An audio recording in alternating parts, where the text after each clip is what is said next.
চ্যানেলে নতুন হয়ে থাকলে চ্যানেলটা অবশ্যই সাবস্ক্রাইব করে দিও আর পাশে থাকা বেল আইকনটা প্রেস করে দিও যাতে আমার ভিডিও সবার আগে তোমার কাছে পৌঁছে যায়। তো আজকে আমি চলে এসেছি একদম পারফেক্ট পদ্ধতিতে পায়েস তৈরির রেসিপি নিয়ে। তো চলো দেখে নেওয়া যাক এর জন্য কী করতে হবে। প্রথমে আমি নিয়েছি এখানে 1 কেজি গরুর দুধ। এই দুধটাকে খুব ভালোভাবে গরম করে নিতে হবে, খুব ভালোভাবে জাল দিয়ে ফুটিয়ে নিতে হবে। প্রথমে বেশ কিছুক্ষণ সময় নিয়ে দুধটাকে ফোটাতে হবে।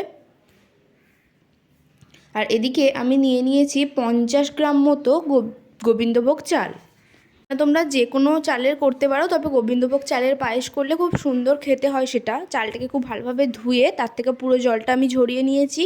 এরপর তাতে এখানে 1 চামচ ঘি দিয়ে ঘিটার সাথে মাখিয়ে নিলাম খুব ভালো করে, আর দিয়ে দিলাম একটা তেজপাতা আর ঘি দিয়ে পুরো চালটাকে ভালোভাবে মাখিয়ে নিতে হবে। আর এদিকে দেখো দুধটা একটু গরম হয়ে এলে আমি এখান থেকে 4 হাতা মতো দুধ তুলে রাখবো। এটা আমাদের পরবর্তীকালে দরকার লাগবে, তার জন্যই তুলে রাখবো। এদিকে নিয়েছি কাজু আর কিশমিশ। এই কাজু আর কিশমিশটাকে জল দিয়ে কিছুক্ষণের জন্য ভিজিয়ে রেখে দেব। তো এই যে দেখো দুধটা ফুটে এলে আমি ঘি মাখানো চালটাকে দিয়ে দিলাম দুধে। ঘি মাখানোর ফলে খেতে যেমন সুস্বাদু হয়, তেমন গন্ধটাও কিন্তু খুব ভালো থাকে। এরপর চালটাকে এইভাবে নাড়িয়ে যেতে হবে যতক্ষণ না পর্যন্ত সেদ্ধ হচ্ছে।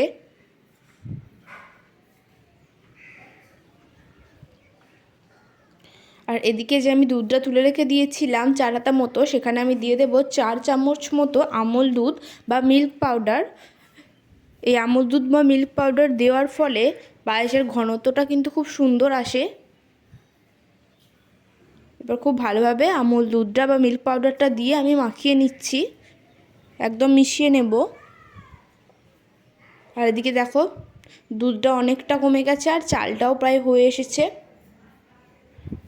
তবে এটাকে আরও কিছুক্ষণ রাখতে হবে। কিছুক্ষণ পর এই যে ফুটে এলে আমি যে মিল্ক পাউডারটা দিয়ে গুলে রেখেছিলাম দুধটা, সেটা আমি এখানে দিয়ে দিলাম। তো এইভাবে কিছুক্ষণ ধরে আরও একবার এটাকে মিশিয়ে যেতে হবে। এরপর দিয়ে দিচ্ছি ভিজিয়ে রাখা কাজু আর কিশমিশ।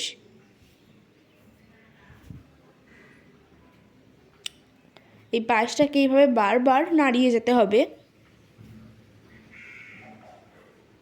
দেখো চালটা অনেকটাই হয়ে এসেছে। এরপর গন্ধ ও ফ্লেভারের জন্য দিয়ে দেবো এলাচ। 2টো এলাচ ভেঙে দিয়েছি। তো এই যে দেখো হয়ে এসেছে প্রায়। শেষ মুহূর্তে আমি দিয়ে দেবো এখানে 100 মিছরি। এখানে চাইলে তোমরা চিনি বা বাতাসা বা গুড় দিয়েও করতে পারো, কোনো অসুবিধা নেই। আমি এখানে মিছরি দিয়ে করেছি।